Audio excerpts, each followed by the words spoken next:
To alhamdulillah jama'a, a cikin kwana hudu kadai an ga jiragen cargo na dakon kaya na ƙasar China suna sauka. A kwana hudu kadai an ga jirage sama da kwaya 50 suna zuwa suna sauke makamai a jamhuriyar musulunci. Kuma har yanzu makaman nan ba a san wane kalan makamai ba ne, duk da jamhuriyar musulunci ta fito da kwaya ɗaya, wato wasu kaɗan daga ciki, amma har yanzu jiragen nan suna jigila, suna kaiwa da kawowa. Wannan muna muku maganar kago ne, banda ta sama, banda jirage, wato banda jiragen ruwa suna nan suna sintiri, ana ta loda wa jamhuriyar musulunci makamai, ana ta loda mata, wanda tun China tana ɓoye-ɓoye, tun Trump suna wasu wasan cewa akwai China babu China, akwai China babu China, to ba cikin ikon Allah a yanzu lokacin shigowar China yayi, kuma China ta fito ta nuna duniyan kai tsaye ita take taimaka jamhuriyar musulunci. Yau kwana hudu jirage suna safa da marwa tsakanin China da jamhuriyar musulunci, wannan banda jiragen yaki, kuma a gaban duniya, a gaban makiyan, a gaban kasar American, kuma tana kallon China tana kallon American, kuma ta kasa cewa komai. Wannan abin da yake faruwa kenan a yanzu. Ina masu cewa za a yi sulhu, ina masu cewa sulhu ya kare, ina mai cewa maganar sulhu ya kare ta ku daina, maganar yaƙi ya kare ku daina, ku tabbatar da cewa jamhuriyar musulunci fa ba za a yi sulhu da ita ba a daidai lokacin da akwai ƙasar da take zaluntar waɗanda ba su je ba su gani ba, take kai hari gidaje, take koran mutane, take kashe waɗanda ba su ji ba su gani ba. Kuna tunanin cewa jamhuriyar musulunci za ta zuba ido ta kalla, bayan sun can cewa a duk duniyar musulunci, a duk duniyar kasashen musulmai na duniya, babu kasashen da American suke tsoro, babu kasashen da kasar mamaya take tsoro, babu kasar da ta isa ta nuna mata hannu ita ma ta nuna mata in ba jamhuriyar musulunci ba. Idan za a markaɗe kasashen da kasar mamaya take zalunta, kasashen da kasar America take zalunta, idan za a markaɗe su a maida su gari lokaci ɗaya, na rantsa da girman Allah duk wa'annan kasashen ba za su iya cewa ƙala ba, asali ma idan an nemi taimako su za su taimaka. To duk duniya kasar jamhuriyar musulunci ce kadai, kuma duk duniya babu wata kasar musulmi ɗaya wacce ta kai ta kawo wacce ke taimaka jamhuriyar musulunci, babu ita. Ku duba duk tsawon lokacin faɗan da aka dinga yi, ba mu ga kasar China ba, ba mu ga kasar Rasha ba, amma a yanzu daidai lokacin da bayanan sirri yake shirin fitowa, ana mugun shiri, kowanne yana mugun shirin sa fa, a daidai wannan lokacin ita kuma jamhuriyar musulunci take shigo da makamai, take shigo ba wai dan ba ta da makamai ba, ba kuma wai dan ba ta da mizali ba kuma wai dan ba ta da abin da za ta kare ba. Akwai makaman da yanzu ne za a yi testing ɗinsu. China ta jibge su, bata taɓa gwada su ba, babu wani faɗa da ta taɓa taimakawa, babu. To amma a yanzu fa, a yanzu akwai makaman da za mu iya cewa ba ma jamhuriyar musuluncin ma ba ma siya ta yi ba, kawai za a bada ne domin a gwada a karfin aikinsu, kuma duk duniya babu wanda ya san ba wanda ya san aikin makaman nan. Ko ita China ta kera su ne, ba za ta tabbatar da aikinsu ba sai yanzu ne, idan wannan gurmutsin, wannan guguwar da take niyyar tashi na kokarin kai jamhuriyar musulunci kasa, to yanzu ne za a dan taimaka wa China a dan gwada mata makamanta wanda ta kera ba ta gwada su ba.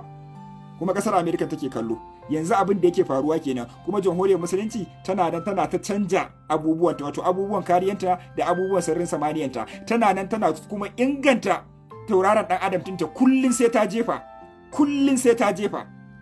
To ubangiji Allah ya ɗaukaka musulunci, ya kaskantar da kafirci, ya haɗa kawunan kan musulman duniya ga baki ɗaya, ya nuna mana munafukan musulmai, a haɗa da su, a gama da su ga baki ɗaya. Mu dai burinmu ga 'yan uwa musulmai, ga masu son gaskiya, ga masu son adalci, kar ku sake kuma kar ku tsaya, addu'an nan a ci gaba da yi. Allah ya ba mai nasara sa'a, Allah ya ba mai gaskiya, Allah ya kaskantar da azzalimi. Jaridar Telegraph ta ƙasar Birtaniya ta ruwaito cewa shugaban ƙasar Iran Masoud Pezeshkian ya ƙaryata shugaba Trump na Amurka. Shugaban na ƙasar Iran ya ce maganganun da shugaba Trump yake yi cewa ƙasar Iran ne ta roƙi arziki ko ku ta roƙa a zo a yi sulhu, ƙarya yake yi. Shugaba Masoud Pezeshkian a yanayin yadda jaridar na Telegraph ta ruwaito ya ce a tsarinsu duk wani harka na yin sulhu ko na shiga tsakani a ƙarƙashin ministan harkokin waje yake na ƙasar Iran, kuma babu inda gwamnatinsa ta ba ma shi ministan harkokin wajen bayani ko umarni ya je ya fara tattaunawa da ƙasar Amurka. Saboda haka maganganun shugaba Trump ya yi ne kawai na san rai da son zuciya. Shugaba Masoud Pezeshkian ya ce su abin da suka sani shine a daren da Amurka ta ce za ta kaddamar da munanan hare-hare a ƙasar Iran, shugabanni guda biyu, ministoci guda biyu, shugaban hafsoshin ƙasar Pakistan Asim Munir ya kira waya.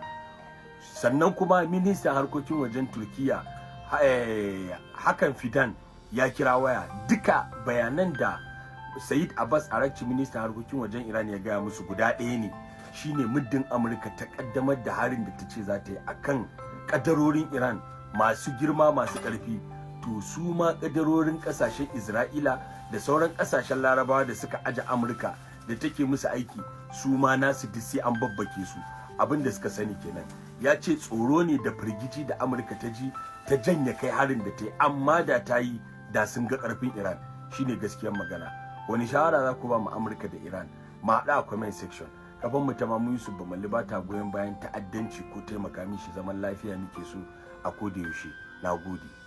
To fa yanzu mai kudin duniya, ko in ce shugaban bayi na duniya gabaki daya, Elon Musk ya fito yana magana akan cewa za su magance makanta ko wacce tun aka haife ka, ba ma wai daga baya ka zo ka same ta ba, aka halitta ta ka zo, to za su yi maganin ta. Sun ce nan da wata 12 ko wata 6 za su creating din wata device wanda already ma tana nan suna developing din ta, kurin dai ba su yi wannan din ta, ba su kaddamar da ita bane. Ba ce nan da wata 6 da wata 12 in suka sama wannan device din nan daidai inda wannan ɗinka visual cortex ɗinka yake, za su yi activating ɗin shi, zai sa ka fara gani. ba wai irin wai za ka fara gani kai tsaye ba, akwai irin yanayin yadda za ka gani wanda zai yi protecting ɗinka, ka gane cewa wannan kaza ne, wannan kaza ne, wannan kaza ne. Wannan abun ma kun gane ci gaba ne tunda tafi tunda aka fara da haka, za a zo ga cin da ma za a yi maganin ma makantar gabaki daya. Tunda yanzu ana muku batun cewa shi kansa Neuralink din nan wanda yake in development din nan, idan aka sama shi ma baya ma kai karatu ba, kurin za a upload din digiri da duk wani karatu da ke duk duniya, kurin ana sama kwakwalwa ka kenan, sai dai ka ce ka iya komai. To haka yake, in shashasha ne kai, in mahaukaci ne kai, in wane ne kai, in dai aka fara sama kana amfani da shi nan, sai ka zo ma ka fi kwamfuta ma ilimi. Kun gane? To shine wannan kan ci gaban da ake ciki. Elon Musk ya tabbas yana contributing, amma kusan cewa yana ɗaya cikin shugaban bayi na duniya, tunda bawan kasar Isra'il ne, yana yin duk abin da suke so. Suna ganin cewa shi kansa wannan Neuralink din nan kamar wata hanya ce aka fito da ita, za a dinga control din zukatan mutane da abubuwan su, saboda ana ganin kamar kun san dai mind control in kuna kallon fina-finai, ana ganin to idan mutane sun fara amfani da irin wannan mind control, irin wannan Neuralink din nan, to zai dinga daga gwamnati za ta dinga jujjuya ra'ayin mutane, dai kun ka dinga ganin ra'ayinka suna sassauyawa, kana bin abubuwan da gwamnati take so kai ba tare da ka san kana yi ba, saboda already wannan abin yana kanka. To shi ake so nan gaba za a fara amfani da shi. Kada ku manta akwai Telegram channel ɗina, ga sunana na Habibu Sani ko ka sa Habib Khan sati nan. Ni kaɗai ne nake da sunan nan a Telegram. In kai sacin za a gani, za a ga hoto na, kai jin Telegram ɗina. Akwai update da nake sa kullun sababbi, duk ba a awa ɗaya nake sa sababbin updates. An kwashe tsawon lokaci ko kuma shekaru ana ta yaƙi tsakanin ƙasar Ukraine da kuma Rasha, a dai lokacin da ake neman sulhu tsakanin ƙasar Amurka kuma da ƙasar Iran. Jama'a assalamu alaikum wa rahmatullahi wa barakatuh, barkamu da saduwa a cikin wannan safiya wanda shike 3 ga watan 8 2020. A daidai lokacin da muka waye gari ana ta tsulala ruwa bangaren shika asibiti wato Zaria, a kuma amma yanzu ruwan ya yi sauki. A dangane da abin da ke faruwa, an sami wani babban soja na ƙasar Amurka wanda ya ce shi hakikanin gaskiya wannan yaƙi da ake yi, ya yi rantsuwa ne akan zai kare haƙƙin 'yan adam da suke ƙasar Amerika, bai yi rantsuwa a cewa zai kare haƙƙin mutanen da ke ƙasar Isra'ila ba. Saboda haka idan abin da Isra'ila za su janyo a yaƙi shi kuma ba zai ɗauka ba, sai dai in ya ajiye aikinsa. Dama a baya kun sani sojoji da dama manya-manya sun yi ritaya, sun ajiye aiki saboda yakin da ake tsakanin Amerika da Iran, wanda har yanzu ba a samu riba ba. A daidai gefe guda kuma Donald Trump ke cewa wannan zama da ake so a yi zai haifar da mai idanu, kuma ya zaɓi wannan zaman ne da ya ƙara kai ya, shi yasa ya dakatar da kai hare-hare, domin idan aka ci gaba da kai hare-hare to fa abin zai ƙara ta'azzara, mai zai ƙara tashi, kuma tattalin arziki zai ƙara tsada. A duk lokacin da Iran ita kuma ba hakura za ta yi ba, idan aka kai mata ita kuma sai ta rama. Shi yasa duk da Amerika ya ƙauyin kwanaki 3 kenan ba ta kai mata hari ba, ita ma ba ta kai mata hari ba. Wannan shine tattaunawa da ake ciki, wanda kuma Oman ta shiga ciki, wanda ana sa ranar da an jima insha Allah rabba za a zauna a tattauna domin a kawo maslaha. Sannan kuma Amerika tana shirye, Donald Trump ya ce yana shirye da mene sakura da wannan Strait of Hormuz din su bama wa Iran ta ci gaba da rulin inta, amma sai dai mene a sanin da za a yi a zuba sojoji na ruwa yadda za su ci gaba da gadi yadda ake bukata. A daidai gefe guda kuma ana kokarin a shanyo shanyo kan mutanen Houthis da Saudi Arabia domin yaƙe-yaƙe da suke a Red Sea, wato ruwan Bahar Maliya, domin yaƙi ne wanda suke yi, wanda kuma yaƙin da ake da ƙasar Iran da ƙasar Amerika shine haifar da wannan matsala. Amma a daidai lokacin da Amerika take cewa idan Houthis ta ƙara kai masa Saudi hari za ta kai, sai dai Houthis ta kai mata hari kuma yanzu Amerika ba ta kai hari ba, saboda ba za ta in ta ce za ta yi wannan abin to Iran kuma ba za ta kare ta ba. Har yanzu dai ba su gama warkewa da raɗaɗin da Iran ta musu banna a Jordan ba, sannan ta ƙara kai masa hari, sannan kuma harin da aka yi tsakanin ƙasan maraban Iran da ƙasan Iraq shi ma sai ya haifar da matsalan da ya shafi ƙasan Iran, bai shafi ƙasan Iran ba, ya shafi ƙasan Iraki. Wannan shine halin da ake ciki a yanzu. Sai dai a daidai gefe guda kuma muna ganin cewa tsakanin Ukraine da Rasha har yanzu an ɗauki kwanaki ko shekaru ko watanni, ya kai yanzu akalla ba kasara ba shekara 5 da wa'ansu watanni ana ta yin yaƙi, ana ta yaƙi, ana ta ƙoƙarin yadda za a mene a samu maslaha, amma abin ya tsira sai dai ƙara lalacewa yake. A cikin Epstein file kuma Kim Jong-un shugaban North Korea yake cewa idan dai har yanzu international law ta kasa hukunta wanda suke cikin Epstein file, to su a miƙo musu daidai suke da sukunta duk wanda suka tama a cikin wannan laifi na wannan Epstein file da ake magana, kada kuma ta a baya da aka dinga magana akan shi na wulakanta yan ƙananan yara da kashe su da cin naman su.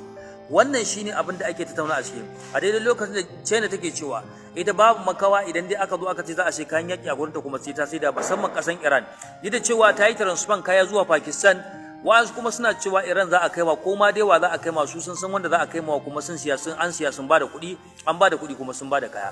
Saboda haka dai idan duk wanda ya ci kokarin ya ce zai taka Iran, su kuma ba za su amince ba, sai dai a ci gaba da yaki. Wannan ɗaya daga ciki tunda ainihin gaskiyar magana shine labari ya zo da dumi-dumi wanda ake tabbatar cewa idan dai an ci gaba da yakin nan to America za ta rasa kayan yakinta, saboda kayan yakinta sun yi ƙasa da take kere-kere. Sai dai China ita kuma tana hada kayan yaki a kodayaushe, ita ce the first state development na kayan technology, wanda kuma ita kuma tana da alaka da mini Iran, tana tura ma Iran kayan yaki a daidai lokacin da America babu wanda zai tura mata, Isra'ila ita ma babu wanda zai tura mata. Dole Donald Trump ya ce gara a zauna a yi sulhu, ya ɗauki shawaran waɗanda suka bayi shawara. Wannan shine halin da ake ciki a yanzu. Ina tabbatar maka da cewa Iran fa ba kan wallasa bane, ba kuma za ta yi yanda ake bukata ba. Jama'a assalamu alaikum wa rahmatullahi wa barakatuh. Ni na kwara kullun Idris Haruna mai nama fala da nake cewa a huta lafiya, sai mu haɗu nan da anjima. Allahu akbar kabiran.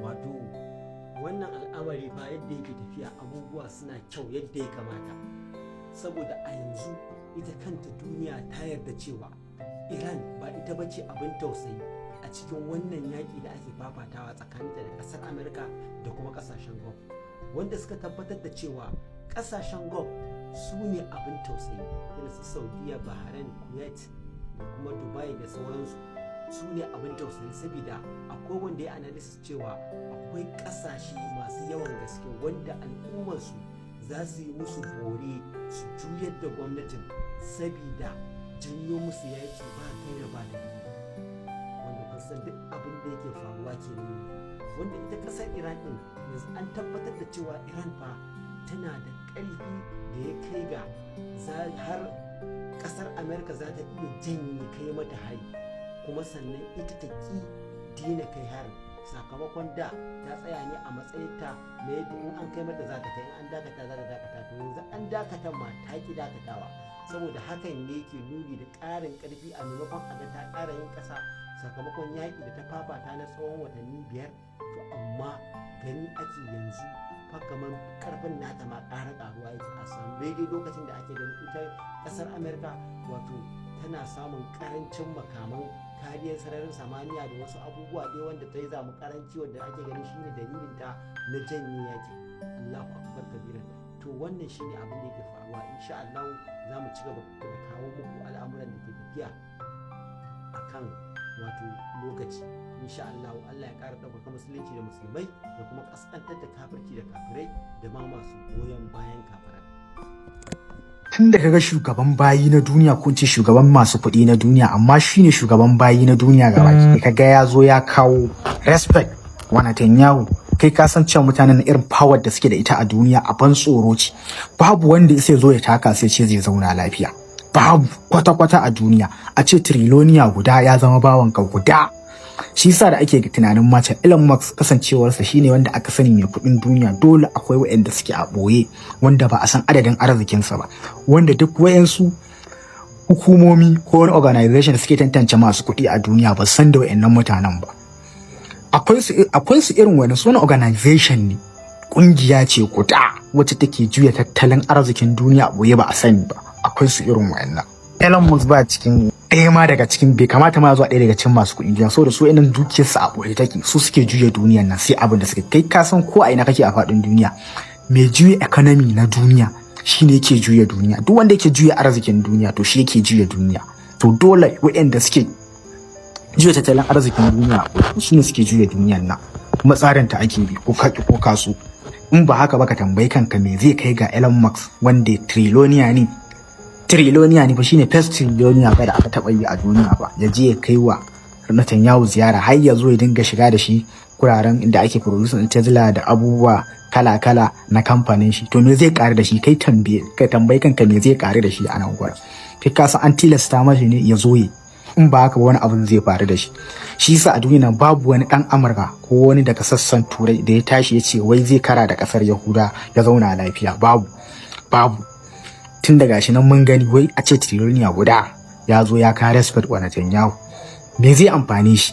Netanyahu da kowa ya san cewa dan ta'adda ne, ana neman shi a kasashen duniya gabaki daya, amma mutanen nan sun dage da 'yan siyasa Amurka su ba haka bane ba. Su suna ganin kamar wani abu kai akwai wani ma dan siyasa Amurka wanda ya ce shi da ya taba hannun Netanyahu wai sai da ya sati ɗaya bai wanke hannun shi ba.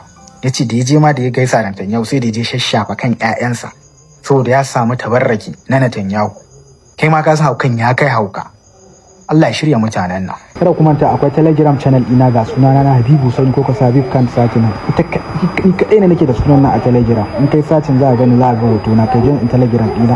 Akwai update da nake sa kullun sababbi, duk ba a awa ɗaya nake sa sababbin updates. Yanzu dai ana shirin ƙara komawa tattaunawa tsakanin ƙasan Iran da kuma ƙasan Oman kenan, don ganin cewa an kyale su sun ci gaba da wuce wannan Strait of Hormuz din don su ci gaba da wucewa da jiragen su lafiya lau ba tare da farmake-farmaken kasan Iran ba. Wanda nan take shugaban kasar Amerika ya fito yana so ya yi hijacking din wannan maganin ma, yake nema ya nuna cewa ai shi ne ma yake so ya tattauna da shi da kasan Iran kenan, dan ganin an sake bude Strait of Hormuz kenan. Wannan ba ku manta ba, ko jiya ya fito ya sake wata maganganu inda yake cewa fa ai suna nan suna shirin sake zama da shi da kasan Iran, wanda Iran take ƙarya ne fa, babu wani maganan tattaunawa tsakanin su da kasan Amerika. Kuma Iran ta sake tabbatar da wannan abin, tace ita da Oman za su zo na su yi tattauna dan ganin da za su kyale Oman su dinga wucewa da jiragen ruwan su kenan, amma ba abin da ya shafe su da ƙasar Amerika ko ba su tattauna da ƙasar Amerika ba. Kuma ko a yanzu jirgin Amerika ya wuce ta wurin nan sai sun ƙara kai mashi hari.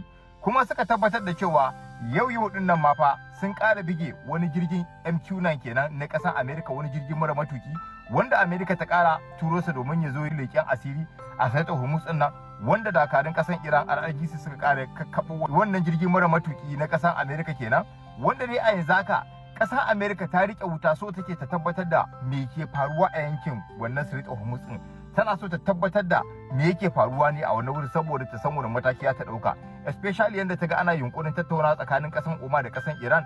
To suna so su san me ake tattauna akai kuma me za a tattauna akai, saboda Iran ta ki bata dama ta tattauna, saboda Iran ta ce ta bata dama ya fa kirga, amma Amerika tana karya wannan alkawari da ake daurawa kenan. Shi yasa idan ta rabu da ita ta ba ma kasan Oman wannan dama a tattauna dan a kyale Oman ta dinga wucewa da jiragen ruwanta. Watan shugaban kasar Amerika ne lokaci na farko ya ga an kyale shi an je ana tattauna da wata kasa, kuma sabanin da shi ake tattauna dan, amma yanzu an kyale shi an je ana tattauna da kasan Oman. Wannan abin ya matuƙar bata masa rai, yana gani kenan Iran ta nuna cewa bai kai ba a duniya, watan kasan Oman ma ta fi shi daraja da tattauna da shi gwar tattauna da kasan Oman kenan. Wannan abin yana ta matuƙar bata masa rai, shi yasa ya fito yake ta sambatu tun daga jiya har yau yana ta sambatu akai dinnan kenan. Yayin da fito yana cewa fa ai barazanan da ya yi ne dalilin da ya sa kenan Iran ta yadda za ta tattauna da kasan Oman, saboda ya barazanan cewa zai kai mata wani hari, gagarumin hari. Dalilin da ya sa kenan Iran ta yadda cewa za ta tattauna da kasan Oman kenan. Ya ce wannan tattauna da shi yunkurin yi da shi da kasan Iran, wannan dalilin ya sa farashin crude oil na duniya gabaki ɗaya ma ya sako kenan, saboda wannan maganar tattauna na sake buɗe Strait of Hormuz da za a yi kenan, wanda Iran ta ce ƙarya ne ba, maganar da yake faɗa ƙarya ne. Ya za ku ce shugaban ƙasa guda amma yana ƙarya? Faɗa mai ra'ayinku a comment section. Sannan kuma ga masu buƙatar foreign account, kamar yadda na gaya muku har yanzu muna kan buɗe foreign account. Wanda ba san me foreign account ba, account ne na TikTok wanda ake buɗe sa, amma kuma ya sha bamban da irin naku da kuke amfani da shi, saboda naku ba a biya, wannan shi kuma ana biya kenan. Shine foreign account. Ƙasar Iran ta nuna ma ƙasar Amerika da Isra'ila cewa ƙaryar intelligence suke yi. CIA da Mossad suna nan suna bin diddigin ko ta wani hali sai sun gano wani hali Mujtaba Kamna Ige. Ta yi wannan bidiyo zai iya tsawo, za mu iya kira shi zuwa part 2. Shin yana raye ko ya mutu? Duk waɗannan amsoshin ba su da amsa ko ɗaya daga cikinsu. Su dai kawai a halin yanzu sun san cewa ya ɓace daga midiya, kuma Iran sun ce masa yana raye. Sun bi duk wata hanya da za su bi wurin su gano cewa shin da gaske yana raye in ko kuma yana mace. Ba su samu ba. Ayatollah Mujtaba Kamna ya ɓace a midiya kusan kwana 150 a halin yanzu. Wanda tun a watan February 28 February aka kai hari, wanda wannan harin ya yi sanadiyar mutuwar baban shi da matar shi da kuma ɗiyar shi. Tun daga lokacin ƙasar Amerika su yi kirarin cewa wannan harin ya same shi ya yi injuri, wanda ma suka fara yaɗa farfaganda cewa ya mutu. Wanda daga lokacin ba a sake sa shiga ido ba. Duk wasu abubuwa da suka faru a Iran, babu wani event da ya fito ko wani event da aka hango shi a cikin event din, sai dai masu yada propaganda cewa an gan shi a wani wuri ko an gan shi a wani yanayi. To a lokacin ya daina amfani da laptops da duk wasu abubuwan technology waɗanda za su iya sa a detecting a gano location inda yake, ko kuma a iya bin diddigin inda yake zama. Duk sai aka jaye mashi alaka da su. Kawai abin da yake yi a halin yanzu rubutu, lata kawai ce tsakanin shi da shi da official din shi, wanda wannan handwriting in su kansu CIA sun yadda cewa wannan handwriting in nashi ne kenan yana raye. Wannan handwriting in ya ba su hint in cewa yana raye kenan. Daga nan suka sa farmakin waɗanda ke kawo wannan handwriting in daga gurin shi zuwa official din shi, wanda a halin yanzu sun kirkiri insiders waɗanda suka tura domin su zagaye official din shi, domin su gano musu su wane ne ke kawo waɗannan handwriting in letters inda yake turowa. Haba, ashe ba banza ba aka sako Burkina Faso a gaba. A sai sun je sun yi signing deal na makamai da North Korea na dala miliyan 65. Kuma still Korea za ta tura commandos ɗinsu domin su horar da sojojin Burkina Faso. Wato na daɗe da fahimtar muddin kaga mutanen nan sun sa idansu akan ƙasa, to wallahi in ka koma gefe kansu za ka tabbatar lalle suna da wata manufa a bayan haka. Ni abin da nake tunani shine, me yasa ake ta magana cewa Burkina Faso ta kulle yarjejeniyar makamai da North Korea, amma duka kasashen biyu sun ki tabbatar da shi a hukumance? Shin wannan gaskiya ne ko kuwa wani sabon wasan geopolitics ne da ake bugawa a Afirka? Ku tsaya ku yi tunani ba. A kwanakin nan rahotanni sun bazu cewa Burkina Faso ta rattaba hannu kan yarjejeniyar makamai da North Korea da darajarta ta kai dala miliyan 65. Wasu ma suna cewa za a turo ƙwararrun sojoji daga North Korea domin horar da sojojin Burkina Faso. Abu na farko da ya kamata mu fahimta shine, har yanzu babu wata sanarwa ta hukuma daga Burkina Faso ko North Korea da ta tabbatar da wannan yarjejeniyar da kuma adadin kuɗin. A'a, to me yake faruwa kenan? Amma abin da ya fi jan hankali shine yadda Burkina Faso take ƙara kusantar ƙasashen da ba na yamma ba, musamman Rasha, da kuma yadda take ƙoƙarin ƙarfafa tsaronta. Masu nazarin geopolitics suna cewa idan ƙasa tana neman sabbin abokan hulɗa a fannin tsaro, wannan na iya nuna cewa tana son rage dogaro da tsofaffin ƙawayenta, musamman ƙasashen yamma. A gefe guda kuma, duk wata hulɗa da ta shafi North Korea a fannin makamai na jawo hankalin duniya saboda takunkuman da Majalisar Ɗinkin Duniya ta sanya wa ita ƙasar ta North Korea. To kun ga kenan dole hankalin Majalisar Ɗinkin Duniya zai dawo kan Burkina Faso. Sai yanzu abin ya ƙara fito min fili. Saboda haka abin da ake da shi yanzu shine alamun kulla alaka mai karfi tsakanin kasashen wato North Korea da Burkina Faso. Amma dai ku sani, a geopolitics ba kowace jita-jita ake dauka gaskiya ba, amma kowace jita-jita tana iya nuna alamun kanshin labari da kuma yadda manyan kasashe ke fafatawa domin tasirin kasashen su. Amma tambayar anan ita ce, shin Burkina Faso na gina sabon tsarin tsaro ne ko kuwa tana amfani da wannan labarin wajen yakin kwakwalwa? Ni fa wallahi ina jin daɗi dan naga wata ƙasa a Afirka ta fara sanin ciwon kanta, ta fara ɗaukar hanyar sai ta kanta. Abin dariya wai yaro ya tsinci haƙori. Wai Najeriya da su Bello Turji suka gagara, wai ita ce take tafiya wata ƙasa kai tallafin ɗaukin tsaro. Najeriya. Bari kai ku ji yadda rahoton ya kasance. Rahoton ya ce rundunar sojin sama ta Najeriya ta kai rukunin farko na sojojin Najeriya zuwa Gini Bisau domin aikin samar da zaman lafiya na ECOWAS. Rundunar sojin sama ta Najeriya wato NAP ta yi nasarar jigilar rukunin farko na sojojin Najeriya da za su shiga Nigukoi karkashin aikin taimakon daidaita al'amura da kula da zaman lafiya na ECOWAS a Gini Bisau. Suka ce Najeriya na ci gaba da taka muhimmiyar rawa a matsayin babbar ƙasa mai jagoranci da taimakon sauran ƙasashen Afirka, musamman wajen tabbatar da zaman lafiya da tsaro. Oga, Najeriya fa da muke ciki ni da kai ba wata Najeriya ba ce, ita ce ta tafi wata ƙasa kai tallafin tsaro. Mu nan an bamu da su Bello Turji suka talla suna nan sun hana mu kwanciyar hankali amma an tafi wata ƙasa. To wai dama muna da wa'annan mayakan da kayan aiki ne? Ko dai a iya Najeriya ne ba za su yi aiki ba? Ni tambayoyin ma sun sha mun kai wallahi. A kwanaki mun kawo muku labarin cewa sojoji da dama a kasar Israel sun aje makamansu ba sa so su ci gaba da yakin nan saboda ba a so musu da bukatunsu ba ko ba a cika musu bukatunsu ba wanda ya kamata. To a yanzu haka ba a yi wata ba ina gaya muku gwamnatin Israel ta hukunta wa'annan sojoji da dama daga cikin su wa'ansu an garkame su wa'ansu kuma an sa su a cikin gidan yari an dan ba su dan lighter sentence irin bai fi kwana 30 ba wa'ansu kuma an kore su gabaki ɗaya ma daga duty ɗinsu na soja gabaki ɗaya duk akan wannan ajiye makamai da suka ce su ba su ci gaba da yakin nan ba in dai ba a biya musu bukatunsu ba wa'inda suka bukata.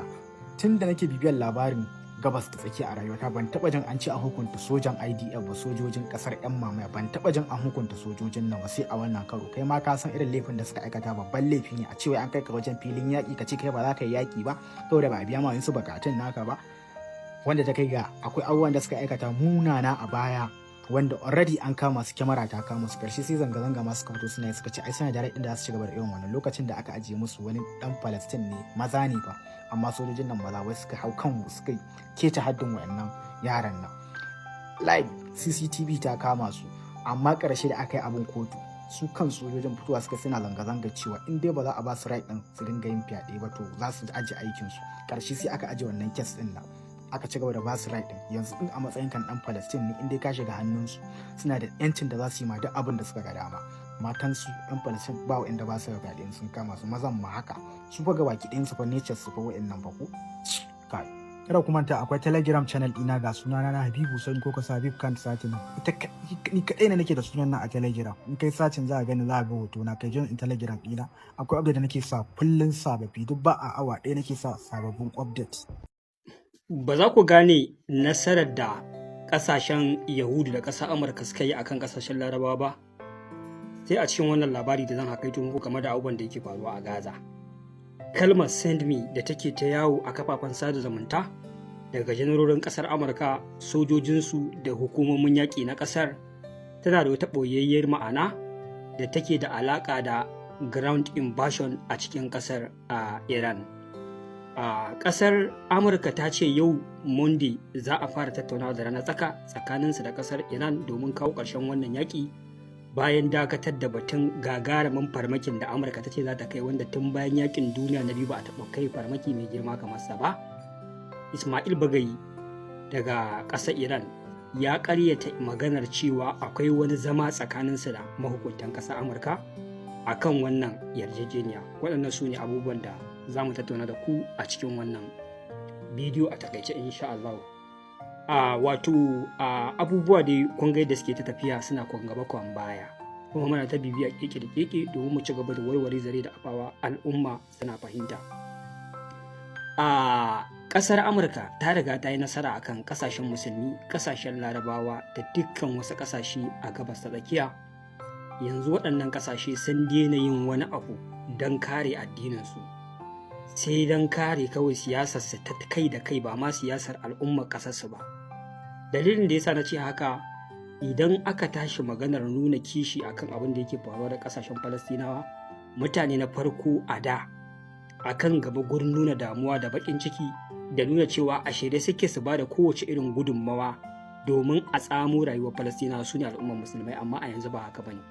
Wasu daga cikin ƙasashen da kafirai ne ma ba ma musulmi ba sun ma fi damuwa, sun ma fi tashi tsaye da nuna cewa sai an dakatar da abin da ake ma Falastinawa. Wasu ma har sacrifice ɗin kansu suke su tafi su shiga tekuna suka yi ayari guda suna so su je su kawo tallafi a ƙasar Falastinu da dai abubuwa makamantan haka. An riga an binciko dalilin yaƙi a gabas tsakiya shekara da shekaru da yake cinyewa yake ta faɗaɗa ya faɗa waccan ƙasa ya faɗa waccan ƙasa. Ƙasashe guda biyu ne. Na farko ita ce ƙasar Yahudu, na biyu ita ce ƙasar Amurka. Ƙasar Yahudu tana fakewa da rikici da Falastinawa, tana kai hari yaƙin da kullum yake bakanta ma al'ummar duniya rai, ta ƙi kuma dainawa. Idan aka yi magana kalma ɗaya tilo take amfani da ita shine akwai mayakan Hamas da suke ci gaba da kai mata hari ko kuma suke wani abu da yake janyo ta cikin ƙasar ta yaƙi ta rusa musu gidaje da asibiti da makarantu da gidajen kwanansu. To a ƙarshe dai an yanke shawara, in dai dan ta dalilin wannan ƙungiya ne suke ci gaba da yaƙi a Palestine ba wani abu bayan haka ba, to a yi sacrifice ɗin ƙungiyar gabaki ɗaya, a yi disarming ɗanta ya zama na babu ita kwata-kwata, a zo a yi sulhu su janye sojojinsu, a raba ƙasar, wannan su ɗauki 'yancin kansu, wannan su ɗauki 'yancin kansu. Kun ga daga ran da aka yi wannan me aka yi kenan? An kama bakinsu, an sa mai linzami, an kama hannunsa an ɗaure, babu wani abu a faɗin duniya da za su ƙara amfani da shi wurin mai yaƙar wannan ƙasa ko mai ƙasar ta. To su kuma duk wani abu da yake kiyos ne ko kuma wani dalili da zai sa su dakata daga wannan abubuwan da suke a wannan yanki ba sa buƙatar shi. Gabar da yasa na ce muku an yi nasara akan musulmi ita ce yanzu da aka zo kan wannan, dala dan annabi suwaye ya kamata a ce sun shiga gaba-gaba wurin matsawa wannan lamari ya tabbata. Ba ƙasashen musulmi ba ne? Ƙasashen musulmi ne, amma jama'a kun san cewa a yanzu ƙasashen musulman nan sun ƙi yunƙurowa su mara baya wannan abu ya tabbata. Ai sabin ɗin waɗannan mutane da aka ɗauki tsawon shekaru ana alƙunuta a masallatai, Allah ya ba su nasara, Allah ya kare su da kaza, Allah ya kare su da kaza. Yanzu gashi dama ta samu, wasu manyan ƙasashen turawa sun zo sun tsaya kai da fata, suna so a yi hakan, a yi disarming ɗin Hamas, sannan kuma a zo a yi abin da zai kawo daidaito a daina wannan yaƙi kwata-kwata tsakaninsu da Falastinawa. Jama'a ya kamata mu ga ƙasashen musulmi akan gaba-gaba sun yunƙuru, sun yi pushing hard, sun danna sai wannan abu ya tabbata. Hatta ita kanta ƙasa Amurkan ba ma Yahudun ba, su yunƙuri da barazanar yanke dukkan wata irin alaƙa da ita a faɗin duniya idan bata matsa wannan abu ya tabbata ba. Wannan shine abin da zai sabin ɗin al'ummar musulmi. Amma jama'a ina mutanen nan kwata-kwata ba sa wannan aiki, suna nan suna aikin ƙoƙarin siyan makamai a gurin ita kanta ƙasar Amurkan, da ƙoƙarin yi mata gwaninta, da ƙoƙarin ƙulla kyakkyawar alaƙa da ita, da ƙoƙarin ba su dama su kafa sansanoni, da ƙoƙarin taimaka musu ta yaƙi duk ƙasar da ta zaɓa za ta yaƙa a cikinsu. Jama'a wannan wace irin al'umma ce? Wato muna cikin wani rudani da firgici da ni dai a iya lissafi na da fahimta ta Allah ne kaɗai zai iya kwatan mu. Don mafi akasarin shugabannin da suke jagorantar ƙasashen musulmi, wallahi tallahi su ne dalilin rushewa addinin mu, su ne dalilin rashin izzan mu. Za ku ga ƙaramar ƙasa wacce ba ta musulmi ba ta tsaya da kafafuwanta, duk wani abu da yake muradin ƙasanta ne tana ƙoƙarin kiyayewa. Abin da yake ba muradin ƙasar ta bane ba za ta yi intafi a cikin shi ba. Yanzu ku duba ƙasashe irin su Spain ba, irin su Italy. A wannan yakin ba yadda ƙasar Amurka ba ta yi ba da su ba da sansanin sa a yi amfani da shi gurin a yaƙi ƙasar Iran. Suka ce a tafi haka ba zai ba. Amma yanzu da sansanin suwa ake amfani, da sansanin ƙasashen Larabawa. Wannan yankin idan ya kama da wuta suwa za su sha wahala. Waɗannan ƙasashen Larabawan yau a ce an tara jiragen ƙasa wacce ƙasa an ƙona, jibi a ce an kai hari iya faɗin waccan ƙasa, gata a ce an kashe musu mutane kaza, kuma duwa ya ja ma kanshi, su suka ja ma kanshi. Wannan dalilin ne yasa na ce ƙasar Amurka ta riga ta yi nasara akan ƙasashen al'ummar musulmi, ta riga ta yi nasara akan ƙasashen Larabawa. Irin wannan salon da waɗannan ƙasashe suka ɗauka, in dai a irin wannan tsarin za su ci gaba da tafiya na yin sami ina wa ɗana ga wacce ita ce ummul aba'isin dukkan wata fitina da suke ciki, to har abadan abada in dai kana jira ka ga nasara daga ɓangaren al'ummar musulmi ne, kana da gagarumin aiki a gabanka. A wannan ɓangaren kenan. Sai kuma batun zama da aka yi yunkuri da shugaban ƙasar Amurka ya ce za a yi yau Litinin a ƙasar Oman da ƙasar Iran, wanda ya ce ƙasar Iran ce ta nema a wannan zama, wanda shine dalilin da yasa ya dakata da kai wannan hari. Bayan ƙasar Oman, bayan ƙasar Iran akwai irin Saudi Arabia, akwai irin su Kuwait da dai sauran ƙasashe da ake kai ma farmaki. Sai gashi Ismail Bagayi ya fito ya ƙaryata wannan magana, ya ce a yanzu haka babu wata magana ta tattaunawa tsakaninsu da ƙasar Amurka, kwata-kwata babu. A inda ma za a yi zaman ba ma a sani ba. Domin kun san in za a yi irin wannan zama za ku ji an ce delegate ɗin ƙasar Iran sun hau jirgi sun tafi ƙasa kaza, su ma ƙasar Amurka an ware da wani su ne za su wakilci ƙasar Amurka, za a je a yi wannan zaman domin a ci gaba da gano bakin zaren a kai da za a warware wannan lamari. Shugaban ƙasar Amurka dai ya faɗi cewa za a yi zaman yau, an tambaye shi wata ƙasa ce bai faɗi ba. Wani time ne ya ce da rana, amma dai ƙasa da suwa za a zauna ba labari. To yanzu dai mu kanmu da muka zo muna kawo muku wannan rahoto, mun kawo muku bangaren Ismail Bagayi wanda ya karyata wannan magana ta shugaban ƙasar Amurka Donald Trump. Ya ce wannan zama dai ba su san a inda za a yi shi ba, kuma babu wani takamaimai a ce zaman ma akwai shi a tsakanin da ƙasar Amurka, babu wannan magana, wanda hakan yake nuna cewa a ƙasar Amurka ita ce dai bisa dalilai da aka nan muka rinka kawo muku na abin da yasa ta ja da baya a wannan yaƙi ta koma ta ja da baya. Saboda haka akwai dai dalili na yin retreat baya ga hujjoji da muka muku da dalilai, akwai kuma abubuwan da za ku iya ji sun bayyana babu zato babu tsammani akan wannan ceasefire din da zai iya faruwa for next abin da zai iya biyo baya. Saboda yanzu haka dai za a iya cewa ana zaman ɗarɗar, ana zaman ko ta kwana, ana zaman ci gaba da jira a ga me zai faru, musamman wani jirgi drones MQ-9 Rafale drones da ƙasa Iran ta ƙara harbowa da hallau yau a Strait of Hormuz, wanda kun san wannan drone ɗin dai drone ne na ake amfani da shi na ɗaukan bayanan sirri da wasu abubuwa. Don ko ga wannan drone ɗin yana surveillance ɗin guri, akwai abubuwan da yake so zai ɗauka, ba a san me dai suke kulla ba da sauransu, ko ma menene yana nan a gaba zai bayyana. Wannan shine masu bibiyan kafafen sada zumunta za su ga wata kalma tana ta yawo daga sansanin sojojin ƙasar Amurka, wato ana rubuta send me. Wato wannan kalmar masu sharhi da fashin baki akan siyasar duniya sun yi bayani a kanta. Wannan kalmar tana da ma'ana mai ɗauke da cewa sojojin ƙasar Amurka fa already duk wani shiri da ya kamata a ce sun shirya tsaf domin yin ground invasion a cikin ƙasar Iran. Ground invasion yana da alaƙa da wannan dai burbushin hari da shugaban ƙasar Amurka Donald Trump ya ce zai kai, wanda tun bayan yakin duniya karo na biyu ba a ƙara kai farmaki mai girma kamar sa, kuma farmaki yana da girma. Da alamun aka yi lugudan wuta za kuma a tura sojoji ta ƙasa waɗanda za su je su yi wani ayyuka da ake buƙata a yi a cikin ƙasar Iran, musamman lalata dukkan cibiyoyin nuclear facilities ɗin ƙasar Iran, musamman ɗaya daga cikin facilities da aka ƙara ganowa wato Pickett's Mountain, wanda aka ce mafi akasari ƙasar Iran ta kwashe ilahirin uranium ɗinta ta mai da shi Pickett's Mountain, wanda aka ce Pickett's Mountain yana da zurfin mita kusan 350. Duk duniya babu wani bunker buster da zai iya kaiwa wannan guri, wanda akalla aka ce gabaki ɗaya fa abin da bunker buster yake iya digin idan aka harba shi bai wuce mita 100 ba. Kun ga akwai tazarar mitoci masu tsagoran tsabar yawa a ƙarƙashin wannan guri. Yanzu dai maganar a ce ta ƙarfi za a kwace uranium ko za a kwace shi da hannu abu ne na mission impossible.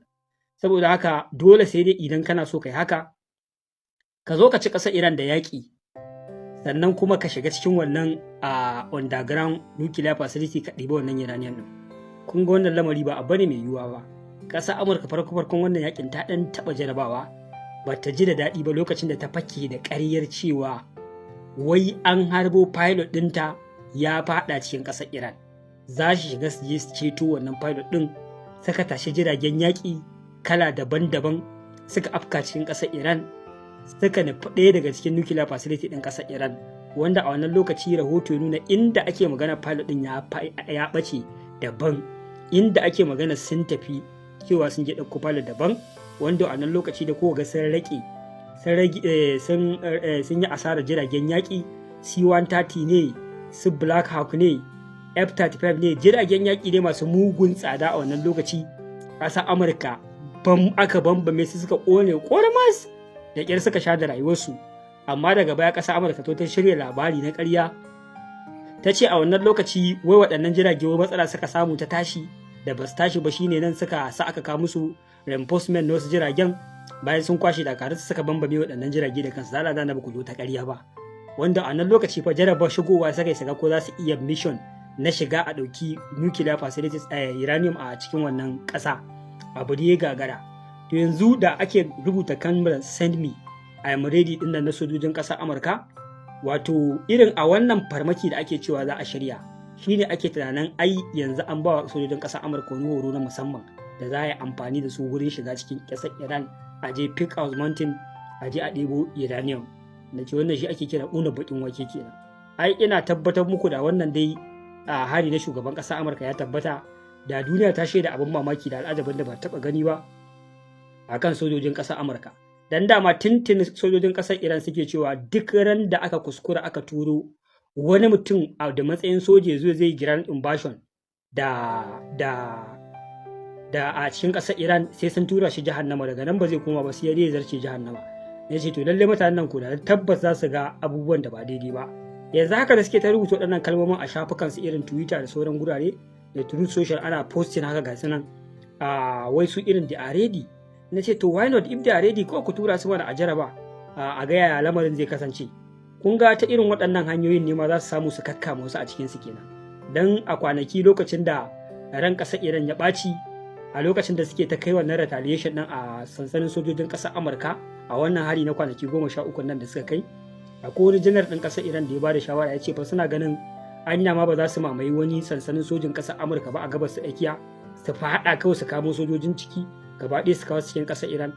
Na ce to yana ɗaya daga cikin dalilan da ya sa a wannan lokaci ƙasar Iran Amurka ta fara rarrage sojoji a wannan sansanoni. A yanzu haka labarin da nake samu sansanoni guda biyu a gabas ta tsakiya, ɗaya a Iraki ɗaya a ƙasar Kuwait, ƙasar Amurka na tunanin yadda za ta relocating ɗin inda suke saboda suna ɗaya daga cikin waɗanda suke da kusanci da ƙasar Iran, kuma mafi akasarin hare-haren Iran sun fi ƙarfi a waɗannan sansanoni. Da asara mafi girma da za ku ga ana yi suna shafan waɗannan sansanoni. Na ce to idan irin wannan mai ake cewa bonus ɗin ya tabbata na cewa a turo mun nan mu zo mu kundin bala mu shiga mu je mu ɗauko ta can uranium a cikin ƙasar Amurka ya tabbata, to a lokacin ina jin ƙasar Amurka za ta ƙara dama lissafin da sai dai a mata menene a mata jaji, domin ina tabbatar muku da ina jin kila gaba ɗaukan fassance ta kusa faɗa musu, tunda dai tun suna jaraba abu na hikima da dabara ta hankali da za su iya nasara nan ma ba ta yi nasarar ba, ina kuma ga san tafka wannan kuskure. Saboda haka wannan kalmar send me din Amredi muna nan muna addu'a ta tabbata a shugaban ƙasar Amurka ya ƙara duba wannan lamari na sojojin nan masu cewa sun shirya a tura su cikin ƙasar Iran su je su kwaso tataccen uranium. Muna fata irin wannan kundin bala ta tabbata domin a lokacin ne za su tantance irin horo da suka ba wa sojojinsu da ikirari da suke cewa su ne number one military a duniya. Za mu ƙara shaidawa mu tabbatar da haka idan fa abin ya faru. Dan da kun ga sun je Venezuela a dare ɗaya sun kamo shugaban ƙasa, nan kuma sai mu ga menene zai faru da su.